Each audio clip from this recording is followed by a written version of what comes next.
On enregistre les oscillations d'un oscillateur amorti et on remarque que malgré la présence des frottements, on garde toujours des oscillations et une certaine périodicité. Donc, l'amplitude est en train de diminuer et malgré ça, on remarque qu'il y a une certaine période qui revient. Avec le même oscillateur, on enregistre un autre graphe qui montre l'évolution de son abscisse par rapport au temps et on remarque que ce graphe-là ne connaît ni oscillation ni périodicité. On appelle ce régime-là le régime apériodique. Apériodique pour dire qu'il ne connaît aucune périodicité. Le premier régime qu'on a vu, dont on a remarqué le graphe, dont on a observé plutôt le graphe, est un régime pseudo-périodique parce qu'il garde, malgré les frottements, malgré l'amortissement, une certaine période, une pseudo-période. On l'appelle régime pseudo-périodique.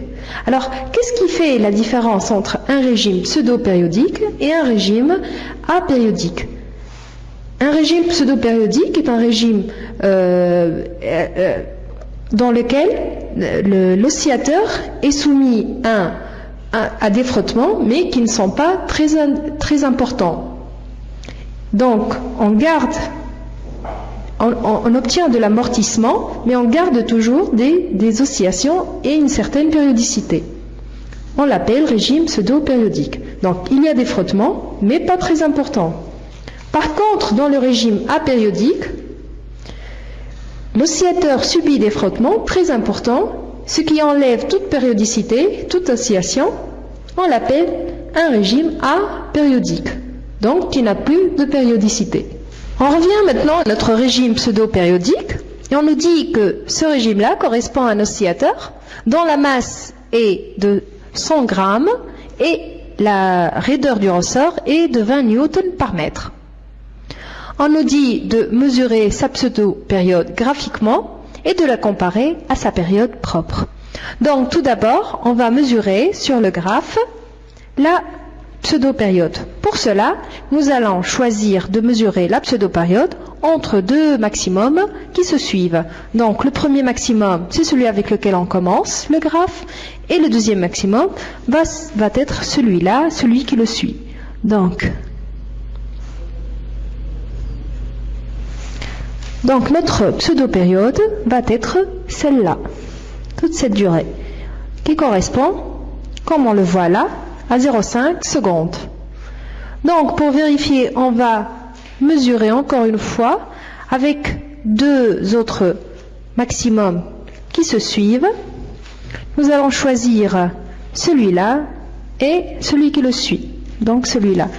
Donc le sommet correspond à ce point-là. Et notre période va être celle-ci. Donc 0,5 secondes aussi. Pour vérifier, nous allons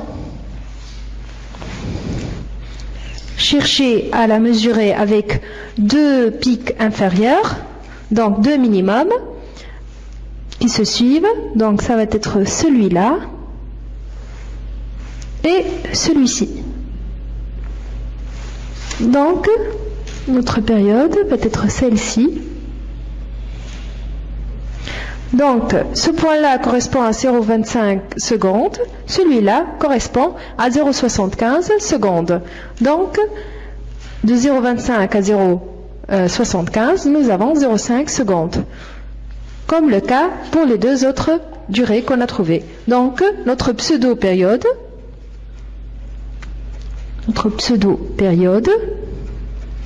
qu'on va noter T, est égale à 0,5 secondes. Nous avons trouvé la pseudo-période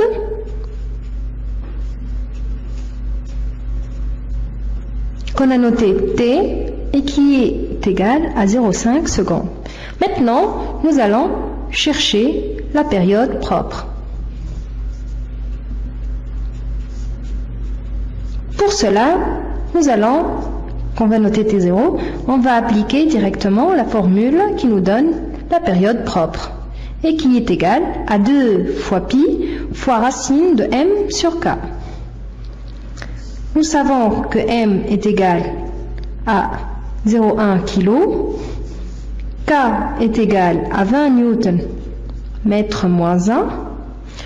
Nous appliquons numériquement pour trouver T0 égale à 2 fois 3,14 fois racine de 0,1 sur 20.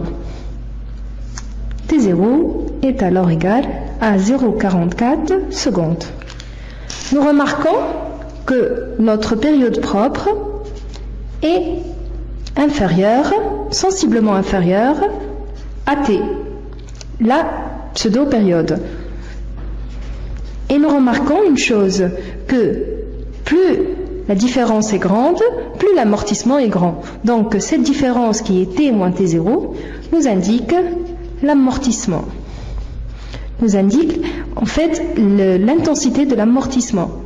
Plus l'amortissement est grand, plus cette différence est grande.